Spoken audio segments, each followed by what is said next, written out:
ओडिशावासी ए चुतिया कथाटा टिके शुणु। ओडिशावासी किछिटा लोक कहउथिले बुढ़ा बुढ़ी मानक पई 35।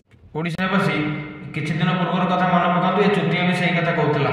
भत्ता दे बोली कि बीजेपी सरकार घोषणा करदेला हेले एजाय मिलानी कोन पाई आ से लोक माने गोटे कथा कहले कि गोटे नुह तो चारिटा कथा कहले भी हम सुनिबु क आसंता मास माने फेब्रुआरी मास ठारू 80 वर्षर बुढ़ा बुढ़ी मानक पई 3500 टंका लेखाए भत्ता दिए जे बोली कि नुआ सरकार घोषणा करचंती।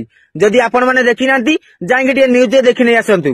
आ एई खबरटा सुनला परे आपण माने केते खुशी अछंती निहाते बारे मो कमेंट रे मतामत जणे कि जानतु। आ मो मतामत सुनिया गले मु बहुत खुशी अछि कारण 6 मासर बीजेपी सरकार जेति किछि कलानी शायद 25 वर्ष भितरे नवीन बाबू करि पार नथांते।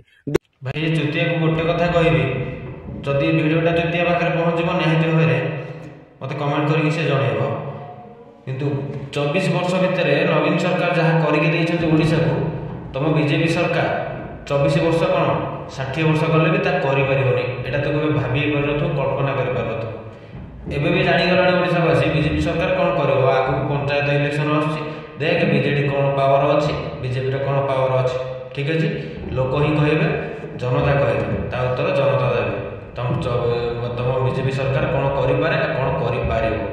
जय नवीन जय बीजेपी। दया करके वीडियो समस्त शेयर करंतु। शेषरे तते गोटे कथा कहउछि सुन कमेंट तो निश्चित पाइबो मतामत तो निश्चित देबे किंतु एतिक दिन मन नेक्स्ट इलेक्शन रे बीजेडी आसाटा थर रहउछि। जय जगन्नाथ नमस्कार।